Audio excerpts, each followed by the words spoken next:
Thought Media Network. We are a global broadcast network of positive music, media, and entertainment, inspiring humanity's evolution along the journey of enlightenment and creating a world of love, peace, empowerment, and prosperity for all. New Thought Media Network. Positively inspiring.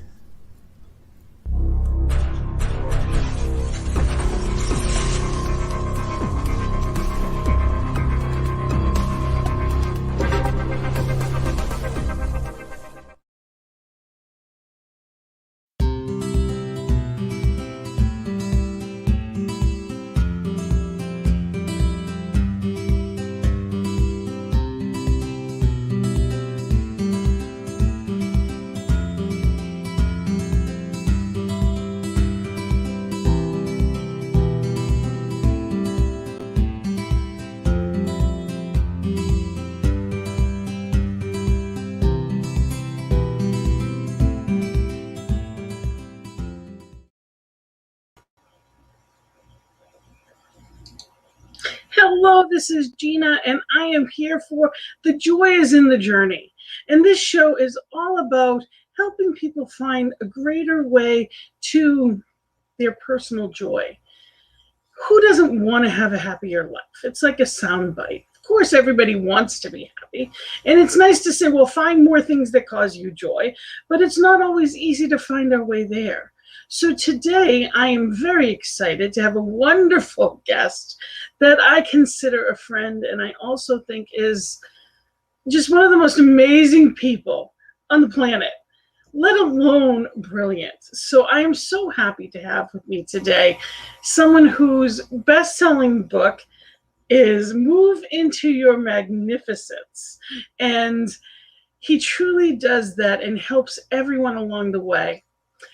And I'm going to tell you a little bit about Reverend Dr. Bary Fleet, who for over 40 years, basically he led and ministries helped people grow in amazing ways. Significant growth in attendance, fundraising, new buildings. He led local churches, but he did much more than that.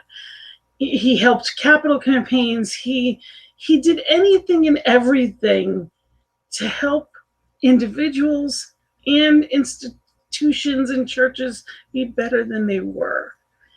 He was formerly an adjunct professor at Emory School of Theology, and he has all the degrees behind him, but he's the co-founder of Crossroads Counseling Center, and most recently the founder of the Institute for Inner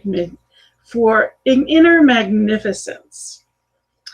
And he spent over the past 30 years on faculty at Bryan and Johnson & Wales University in both psychology and sociology departments. He is also associated with the Holmes Institute for Consciousness Studies. So for those of you that aren't sure what that means, for CSL, he is not just a licensed practitioner, but he's also within CSL. He's an instructor at our school for our ministers. And not just an instructor, but he was a keynote speaker 2 weekends ago, and it was fabulous. So I know I'm saying a lot about him, and he was just an amazing man, and I'm so happy to have him. Reverend Dr. Bary Fleet, welcome, welcome. Gina, thank you so much. It's a joy to be here, and I love your program. And as you know, the subtitle of my book is 101 Invitations to a Life of Passion and Joy. So what I bring is sort of a how-to, some things to do to step into your joy. So thank you so much for having me. It's an honor to be with you. And I always gush over you because your magnificence shines, and you do it in such a humble and quiet way. You shine, you radiate. Your life and your passion for it is exemplary, and I love that. I am someone that I am very open and upfront. I wear my heart on my sleeve, and I love when I meet people that are exactly what they seem to be, only deeper and more of that. And in New Thought, we have this passion for truth. And I know that you have found that same passion for truth, and you're shining your magnificence in incredible ways. I also love that you've done all kinds of different things. And I have all kinds of questions, and the hour always flies by. But I want you to tell us, the first thing I want to talk about is, of course, I'm going to bring it up here, is your book, your best-selling book, which is Move Into Your Magnificence. And this actually is 101 stories, right? Invitations, but there are 101 different stories, correct? There are 101 different stories, and each story ends with a call to action. So instead of just reading something, it's an invitation after you read it to do something. And my tagline is, the extent to which you accept my invitation is the extent to which you'll be able to say, I feel good about being me. And my goal, my passion is for people to be able to go to bed at night and think over their day and be proud of themselves, and to be able to feel good about how they conducted themselves. Or if they look at their day and there are some things they realize they could do differently, they go to sleep thinking about how they can make tomorrow a better day because of the lessons they've learned this day. So that's what I'm about. I love that. And I just, I would love for you to tell people what made you decide to write a book like this. So, as you mentioned, for 40 years, I was a local church pastor, and I would always write a weekly newsletter that would sort of be a tease for the Sunday morning lesson. And when I retired, one of the things that I missed the most was writing. And so I started writing just for myself, from the joy of writing. And then I missed having a tagline. So it kind of evolved into just my passion for writing and my observation of what I see going on in me and in people around me and in the world around me, and thinking about how to use that as sort of an object lesson and a way for people to act. Because what you and I both know is transformation doesn't come from reading, it comes from action. And we can have all of the knowledge in the world, but if we don't do something with it, it's useless. So I'm really passionate about, okay, so here's a good story, but here's what I want you to do with it. Here's what I want you to play with. And it's all about playing with it, not working with it. Because most people I know aren't looking for more work to do, but a lot of people need more play in our lives. And so it's an invitation. And I even talk about this in my book, when I would talk to my mother about this or that, and she'd say, well, Bary, I'm working on it. And I grew up with a heavy Protestant work ethic about work is what life is all about. And I used to say to her, why don't you play with it instead of working with it? It's a lot more fun. So that is kind of a rambling answer to your question. It is, but it isn't, because it really is. That's what we're here to do, is to, witness, observe. If there's things that need to be changed, that's great, that's fine. But the truth is, we want to be here now. That's where our power is. That's where our joy is. And sometimes I know I take things too seriously.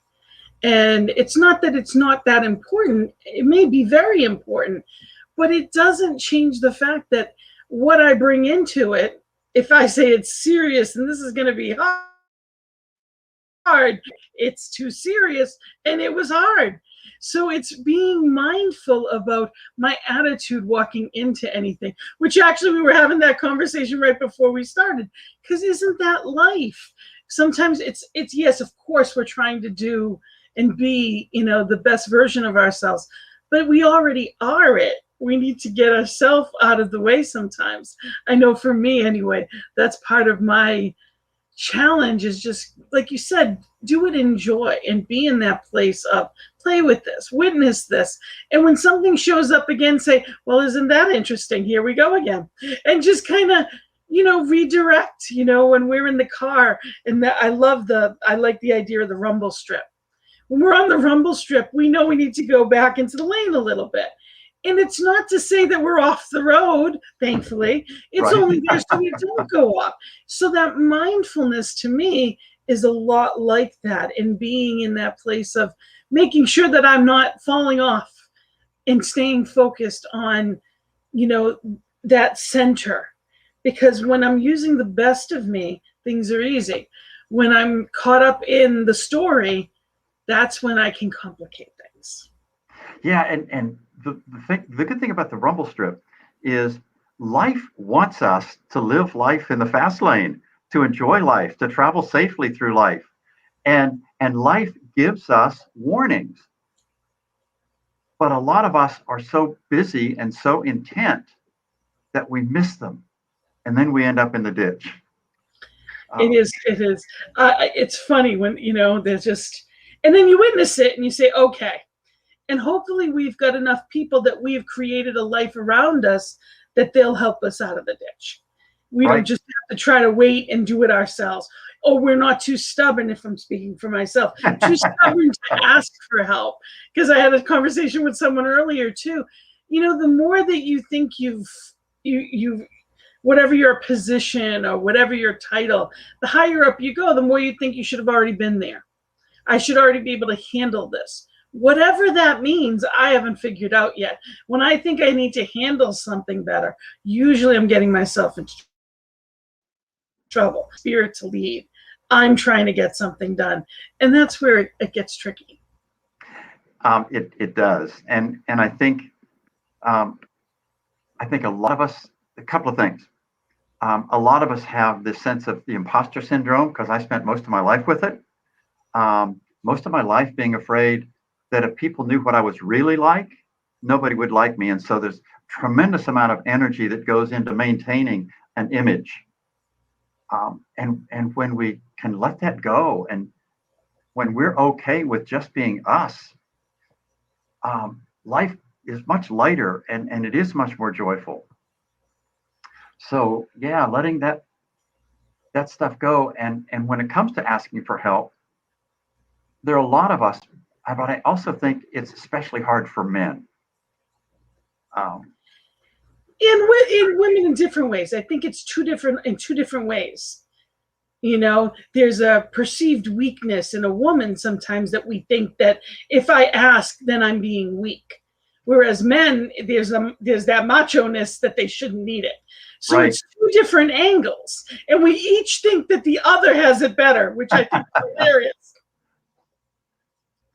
I've done some research with some college students about the hardest thing about being a man, from a man's perspective and from a woman's perspective.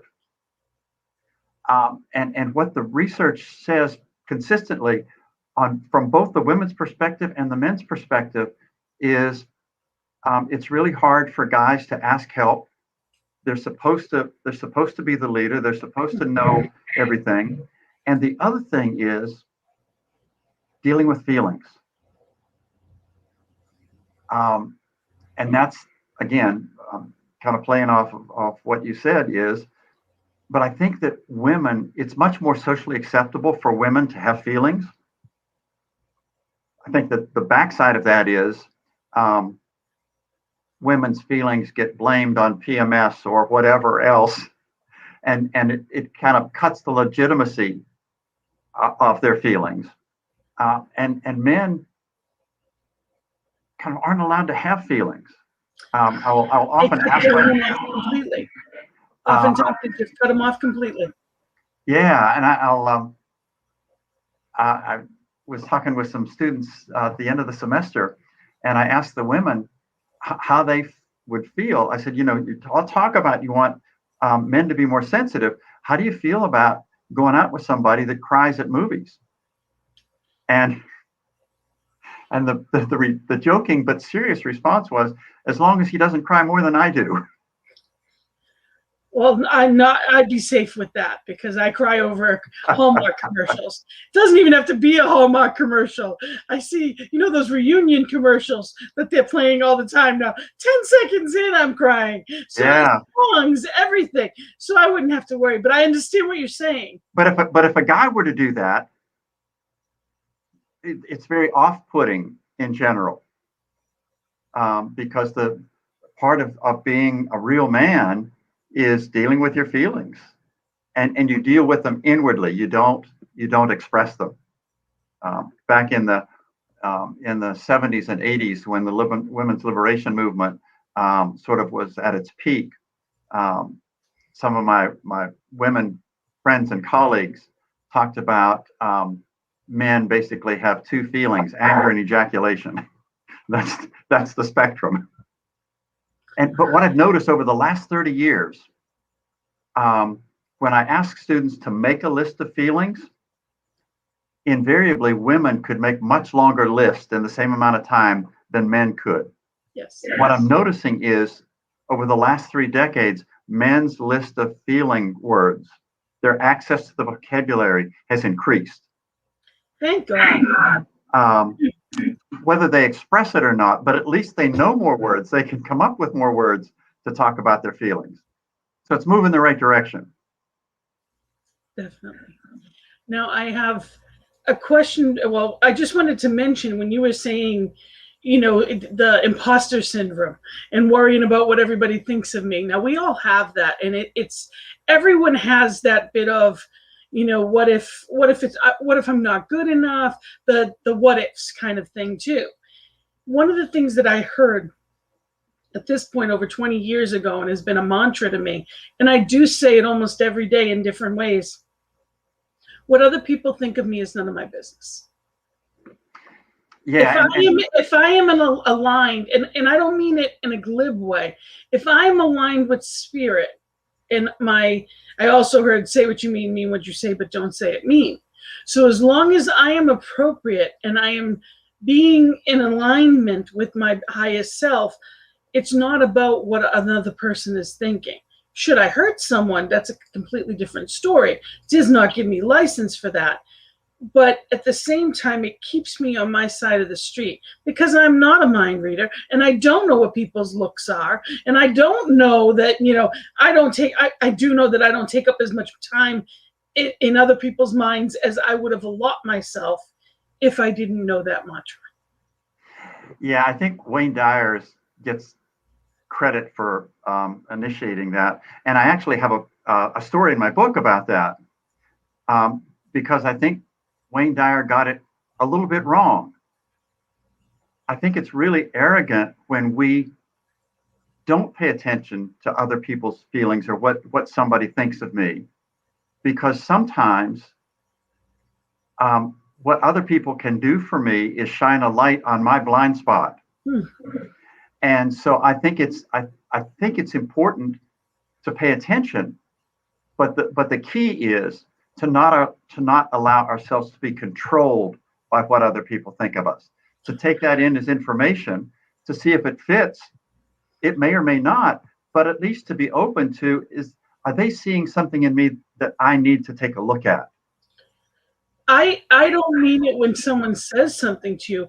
I'm talking about what people are thinking. Like, oh, if I do this, they're going to think that. If I do this, people will say or think that. Of course, if somebody comes to you, without a doubt in my mind, I need to look at that and say, is this something I need to look at? This came up for a reason. Now, there's no question about that, but I'm just talking about the mental stuff. The game that we play, that when the mind reader can, oh, I know, I can tell from that look that they don't like me, or they're going to think that. If I do this, they'll say that, they'll do this. That whole game that, well, if I need to have this conversation, and if I say this, they're going to say that. How much wasted time happens in the game of what other people will think? I am not in other people's minds, and I don't need to. I know there's one mind, but I don't need to worry about their corner of the world unless it is a discussion. I mean, I certainly, as long as, like I said, it goes along with say what you mean what you say, but don't say it mean. So I never have the right to hurt someone's feelings or do something inappropriate. but it's also not getting caught up in, I'm not going to limit myself by somebody else's, well, they may not like it, or what will people think of me? Because it's not about what, if I know what's mine to do and I'm doing it, the greatest of not just inventors, but the people that have really been successful in life didn't do it because they did what everybody else did. Right. And you used the key word, when we limit ourselves. And you and I were having a conversation before the show started about the stories that we make up. And a lot of us have a history of making up stories that limit us instead of expand our joy, they make our lives smaller. And it's all about creating new stories that allow us to expand, to play with things, to be in joy, and as you said, to not take ourselves so seriously. There are certainly issues that need to be taken seriously, but I don't need to take myself seriously.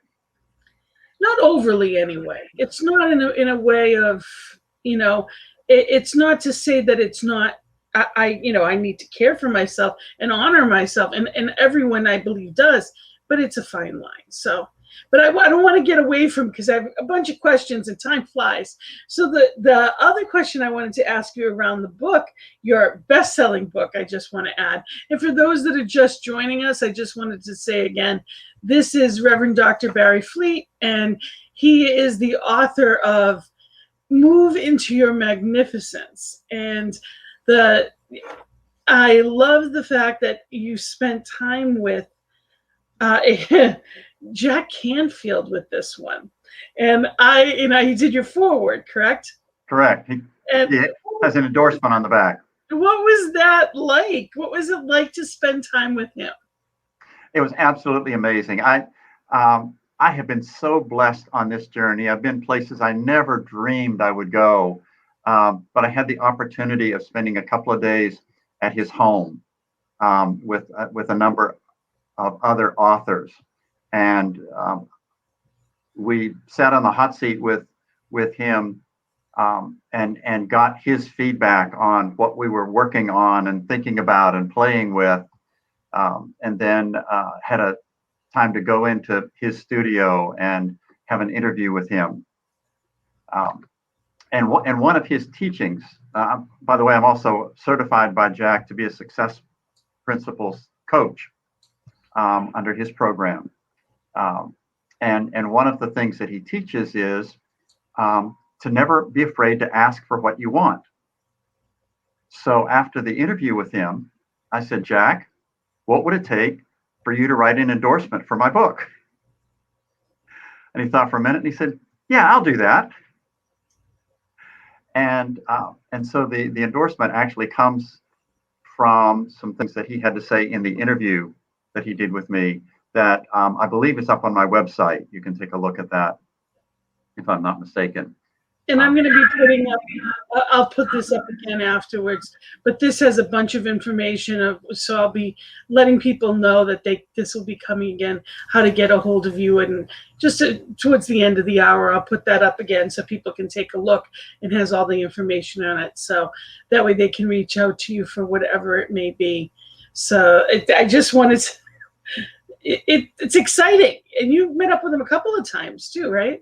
I've met up with him a number of times, and it's just been an amazing experience. He is very charismatic, and for those of us from Rhode Island, I had lunch with him one day and found out that when he was doing his graduate work, he did some work with the school system in North Kingston, Rhode Island. Wonderful. Back when he was a graduate student pursuing his doctorate, but he's Jack, what you see is what you get. And I love that. That's how he is. That's wonderful. And for those of you that don't know who Jack Canfield, you're familiar with him with Chicken Soup for the Soul. So that was one of his big endeavors. So which is impressive, because there's millions of, they have, I want to say 100 titles at this point. And just amazing, and I love them because they're heartwarming. And your stories that are in your book are heartwarming, and it gives that little boost of not just joy, but also, it opens up that space, that heart space, that magnificence, as you say. But it's that I can do this, and I need to open up to. I choose to. I can. It gives that license to it. And on that note, my favorite story that you tell, or one of my favorite stories that you tell that I really appreciate, and I was so glad to hear you share with the ministerial students at the Holmes Institute at the conference. How was it to be the keynote there? Did you have fun with it? I did have fun with it. It was an honor to be asked. And then when I got a copy of the program and I showed it to my wife, she said, "Wow, look at you." And there was a moment there of kind of intimidation and that imposter syndrome, that kind of flashback that says, who am I to be in this place with these people doing this? But it was fun. It was great fun. And everyone, it was very well received, not just that with comments of people said that day, but afterwards as well. So just know that it was amazing. So anybody looking to book someone, this is absolutely the person that I would call to motivate my group. And my favorite story, as I was saying, was you talk about moving from the athlete that nobody wants to the one that everyone wants to be. Can you please share that story? Because that is so powerful. Yeah. So when I've always been small, well, short of stature. There was a time when I was pretty big, but I was still short. But I loved sports, but I was no good at it. I was the kid at recess when they would choose up teams. Not only would I be the last one chosen, but they would fight over who had to take me. I remember in Little League getting my uniform. I thought I was drafted into Little League. What I learned later on was I didn't make Little League. I was assigned to the minor league of Little League. It's for the people that weren't good enough to be in Little League. But I loved it. And when I got my uniform, I actually slept in it that night. And I was so proud because I got number 7, and that was Mickey Mantle's number. And I wanted to be like Mickey Mantle and hit home runs and play baseball the way he did, but I couldn't. I didn't. And then kind of put that on the shelf. I got so many messages that I wasn't good athletically. And then in my late 60s, kind of randomly scrolling through Facebook, not one of my better habits, but I came across an ad for a sprint triathlon. And I didn't realize there was such a thing. All I knew about was the Hawaii Ironman thing. So I started looking at this, and I realized that there's the Hawaii Ironman, but there's the Olympic triathlon, and then there's the sprint. And I looked at it, and it's swimming up half a mile in open water swimming. It's a 12-mile bike ride. It's a 5K trail run. And I thought, I know how to swim, and I've got a bike, and I got shoes. I can do this. And the interesting thing was when I went to the swim clinic, I had my first ever full-fledged panic attack. And it gave me a great appreciation for people that have panic attacks. The irony was the tide was out, and I could have stood up and been okay. The other irony is I was mandated by the U.S. Triathlon Association, as are all certified triathletes, to wear a wetsuit because of the temperature of the water. And when you're wearing a triathlon wetsuit, it's like a giant floaty, and you really can't sink. But what I realized I was in over my head psychologically. Like, who am I to think that I could be doing anything like this? And I was blessed enough to have a coach who believed in me. And she saw me having this panic attack, and I was relieved when I saw her approaching me. And I was expecting her to be nice and comforting and reassuring and all of that. And she got in my face and she yelled at me. And she said, "Fleet, you're a triathlete. Now swim, damn it." And it's like I got a slap in the face, and I started to swim. And I realized it was a new identity for me, because up to this point in my life, I didn't even know a triathlete. And here I am, somebody saw me as being one. And so that it sort of gave me a new identity that was far and above anything I ever imagined for myself.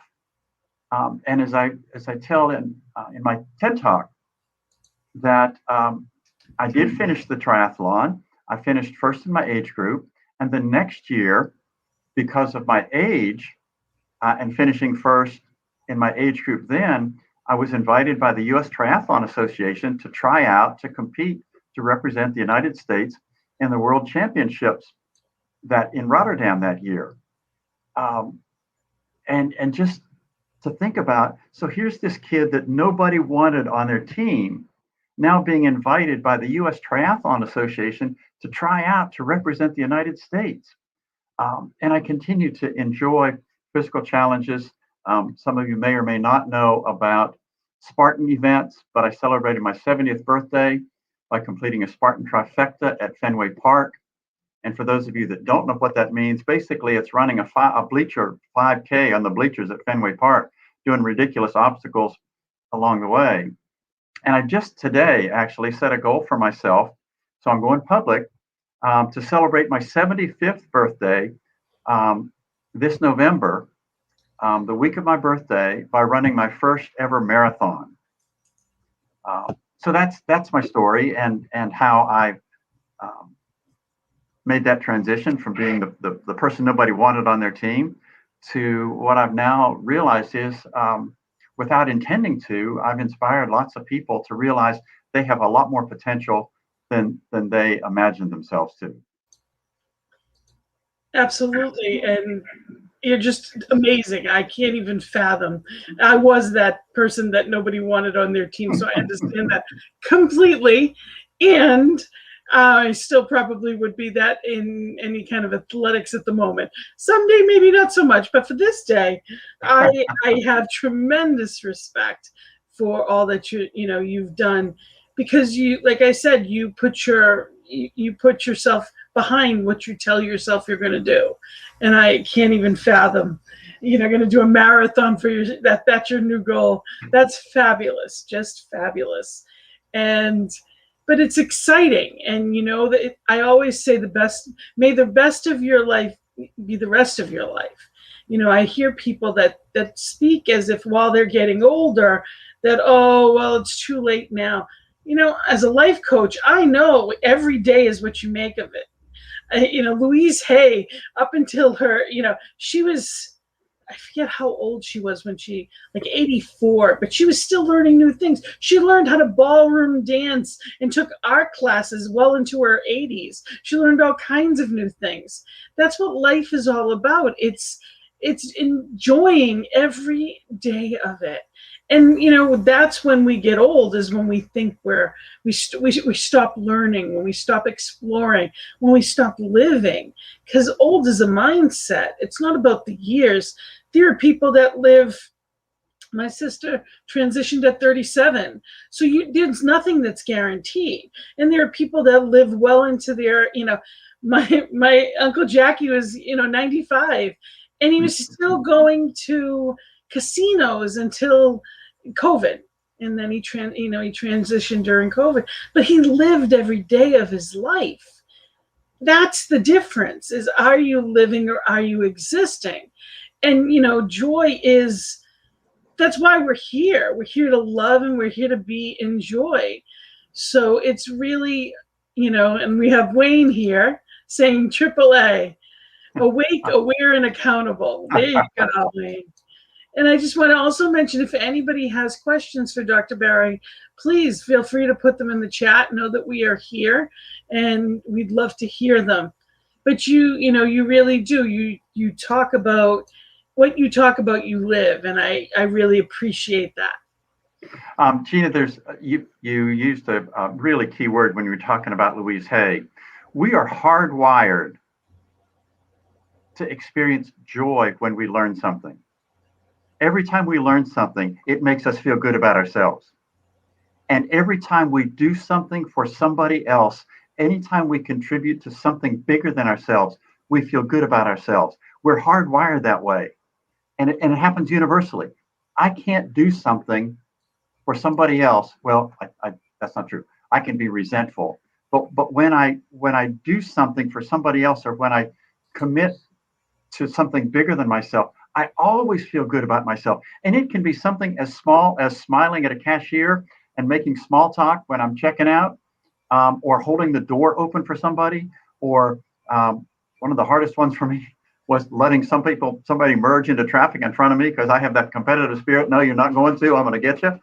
But I realized when I pull back and let somebody in front of me, that feels good. And every time I learn something, it feels good. So it is that learning and that doing and that contributing. We can't do that without feeling good about ourselves, without experiencing some level of joy. Yes. And I also think that driving is a wonderful tool to be able to see where your mindset is, where your level of peace is. Because if you can go through traffic and if someone cuts you off, simply be in a place of saying, well, I'm glad I'm not, if I'm glad that I'm not in that much of a hurry, and wish them well and wish them safety, then I'm in the right space. Yeah. But if I'm like swearing in my mind or out loud, then I'm not in the right space. And that has nothing to do with them. That's always about me. One of the things Louise Hay also said was she would get in her car and she would bless everyone on the road. Before she even started the car, she would bless everyone on the road. And as she drove, she blessed everyone on the road. And I thought, what a wonderful practice that is. I had an old fisherman, a friend of mine, that he used to always say, he used to be awful with road rage. And he said, then he adapted when someone did something, he'd pray for them. And he'd say, that guy needs a prayer. And he'd say it, gritting his teeth until he, and then he knew that by the end of the prayer, he felt better. It was never about that guy, Right. And these are the tools that we get. These are the practices that we get to live in not just a higher vibration, but these are those, what I call my rumble strips. When I can be in that place of saying, okay, what's going on with me? You know? And that's the question. What's going on with me? It's never anyone else. It's always my reaction to life, not life itself. And even when big things or seeming big things happen, it doesn't mean that we don't have the right to feel whatever it is we feel. But am I acting or reacting? Am I coming from a place of love or coming from a place of fear or anger or resentment? Because none of that ever serves me, ever. So when I'm working with my clients, I remind them there's no such thing as a wrong feeling. Feelings are information. That's what they're the rumble strips. And when there's an uncomfortable feeling or a bad feeling, it's life inviting us to take a look at what's going on with me that I'm depriving myself of joy in this moment. And when I am in the midst of joy, I know there were a lot of people last night that were trying to look at the full moon. We tried last night, and the cloud cover got in the way. But when we are in those moments of joy in nature, or seeing a beautiful painting or artwork, or listening to beautiful music, and we feel that joy, that's kind of the rumble strip that says, yeah, this is how life is supposed to feel. Keep doing this, and keep having that experience. This is what you're supposed. This is how life wants you to be. So as I said, the feelings aren't wrong. They're just information. Absolutely. Now, please tell us about your TED Talk. I've seen it. I love it. I would love for you to tell people about your talk and what I know also for people to just make sure that they know they can go onto your website, which I'm going to give later, and that will give them that, they'll be able to, get your information how to get there right from your website. But tell us about your TED Talk. So for years in teaching psychology, when I would teach the humanistic aspect of psychology, I would sometimes literally hold up an acorn, or sometimes just hold up an acorn and ask people, hold up space and imagine people that I had an acorn there, and acknowledge that that acorn has the potential, everything in it, it's already there to be the most magnificent oak tree you can imagine. And I saw that as an analogy for all of us. We have in us all that we need to become the most magnificent person we can imagine. But what has happened to us, and with the acorn, what's going to make the difference is the environment, the soil, the light, the moisture, the nutrients, the space to grow. What happens to us as people is when we're 2 years old, we know that we're magnificent.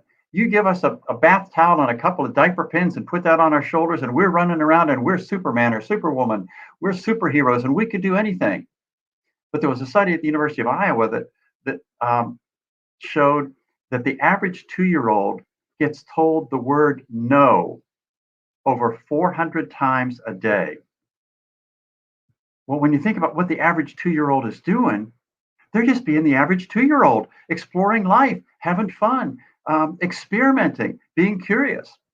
And when I get told no 400 times a day, every day, then it ends up that I think there's something wrong with me. And so I start putting layer after layer of covering over myself to be what I think the world wants me to be instead of what I thought I was.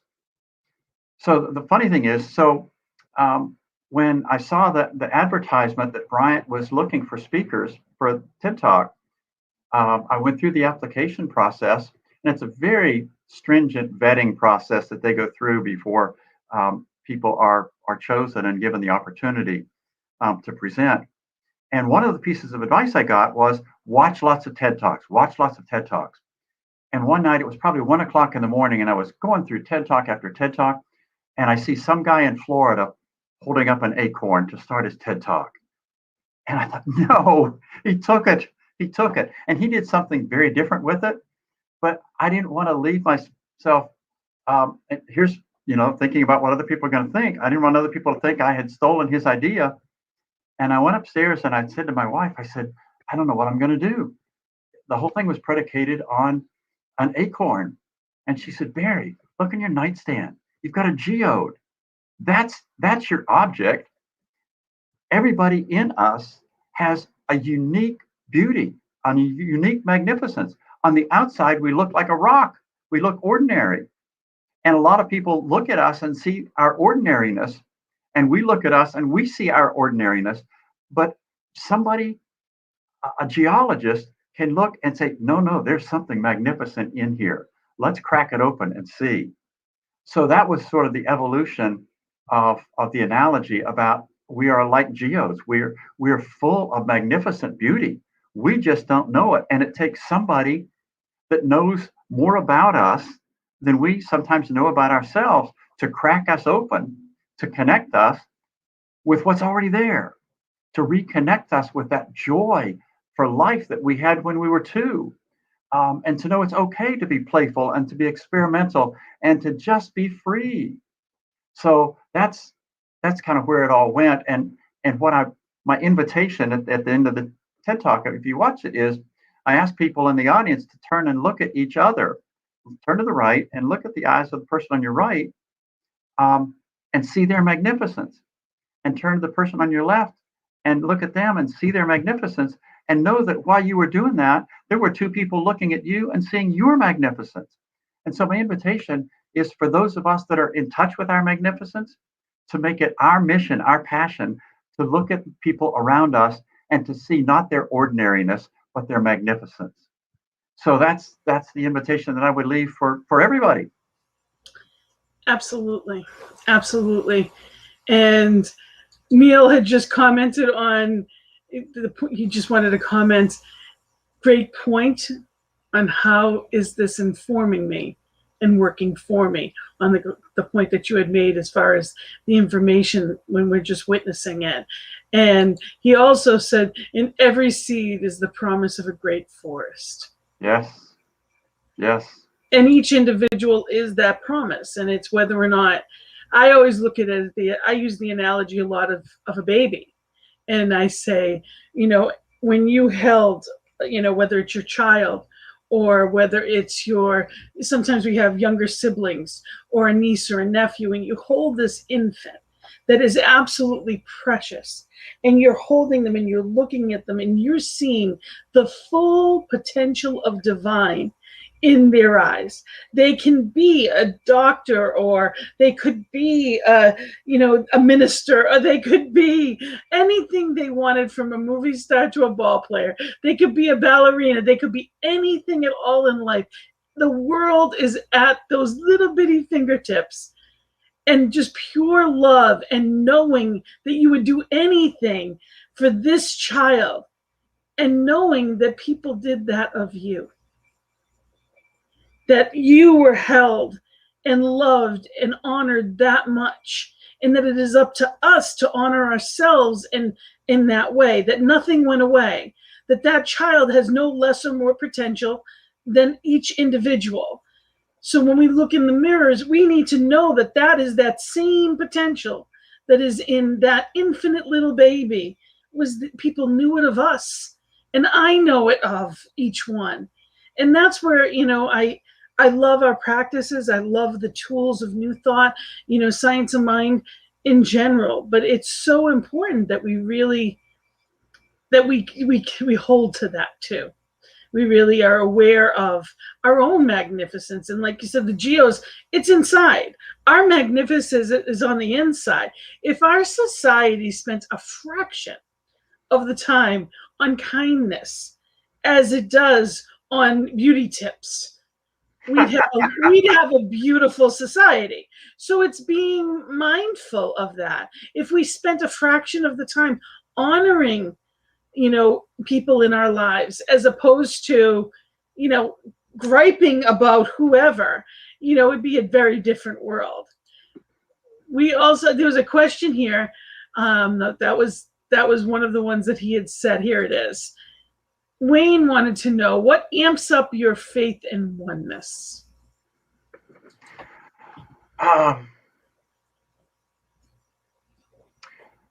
So I had a conversation with my men's group Sunday night. We're talking about, in our men's group, I host a men's mastermind on the hero's journey every Sunday night.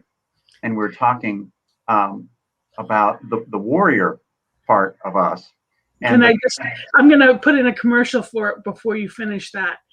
The hero's journey is the age-old story about the ordinary man who hears a call from somewhere deep within, challenging him to go out into the world and be fully alive, slaying the dragons of self-doubt and mediocrity, equipping himself with the skills and the resources to emerge victorious, and ultimately returning home with confidence and vision of making the world a better place for all. So that's your heroes group that you work on. It's a men's group. And I love that because there's not enough out there. Like you were talking about, it's about coming together and knowing that there is some place for men that can go and really be their magnificence. So I just wanted to put that out there because I think it's that important. Go ahead. Yeah, thank you. So to get back to Wayne's question, the conversation was about what is it that allows somebody, and this specific incident was that a car was in an accident and a person was trapped inside, and a fire had started, and there was a concern that the car was going to explode with the person trapped inside. And this one individual started yelling at other people about what they need to be doing to help, while he ran to the burning car and put his life at risk to get the person out. And I said, that's the perfect example when at some level we are all one, because that's me rescuing me in the burning car. That's me asking for help. That's me mustering resources. And anytime we choose to put ourselves in danger, the reason we do that is because we're aware of our oneness. We do that because of our connectedness. And so it's stories like that that amp me up and realize. And so I take a story like that, I become inspired by that story. And it's just another reminder that in the ordinary times, we're still all one. And one of the spiritual practices, when you're talking about driving, and that has I've come a long way in that. I used to get really irritated when somebody would cut me off, and I would make nasty gestures and say nasty things, and my wife would very kindly tap my arm and say, "Child of God, child of God." And I would say, "Yes, child of God masquerading as a real jerk." But to the spiritual practice of looking at behavior like that and saying, "There I go again, being a jerk. There I go again, being mean and angry," and watching other people's behavior and the behavior that we would normally judge negatively, and to realize I do that too. So important. And when I have that, I really believe that life mirrors us. And when, going back to feelings, when there's something about somebody that we don't like, that irritates us, it's really the universe saying, "Bary, you're looking at a part of you that you don't like. What is it you're seeing that you don't like?" Or when I find myself being really attracted to somebody, it's, "Bary, you have that in you too. What would it take for you to really like that part of you? What would it take for you to know and embrace that part of you that you're so attracted to outwardly?" So that's a spiritual practice that helps me realize our oneness. Wayne, I hope that helps. And I want to, because time is flying by, I just wanted to make sure people know that Reverend Dr. Bary is available for assistance on your personal journey as well, not just in consulting and coaching, but he's facilitating the weekly men's mastermind group based on the hero's journey, and also he's an inspirational speaker and trainer and coach. And, he's helped so many people, individuals and families, move into their respective inner magnificence. And his website is Dr. Bary, and it's Bary with one R, everyone. drbaryfleet.com. His email is Bary, again, one R, at drbaryfleet.com. And his phone number is there as well. So it's just really, if this is the way to get a hold of him, again, his website is drbaryfleet.com. So just really know that, this is definitely someone that can help on many different levels. And I wanted to make sure I put that out there. But also I wanted to mention that you have something exciting coming out. I am very much looking forward to this. This is an online program. Tell us about this. So this is an online program. It'll be a video program that you can purchase and go through at your leisure. It's designed so that you can either start at the beginning and go through to the end, or you can jump in the middle, anything that looks especially interesting to you.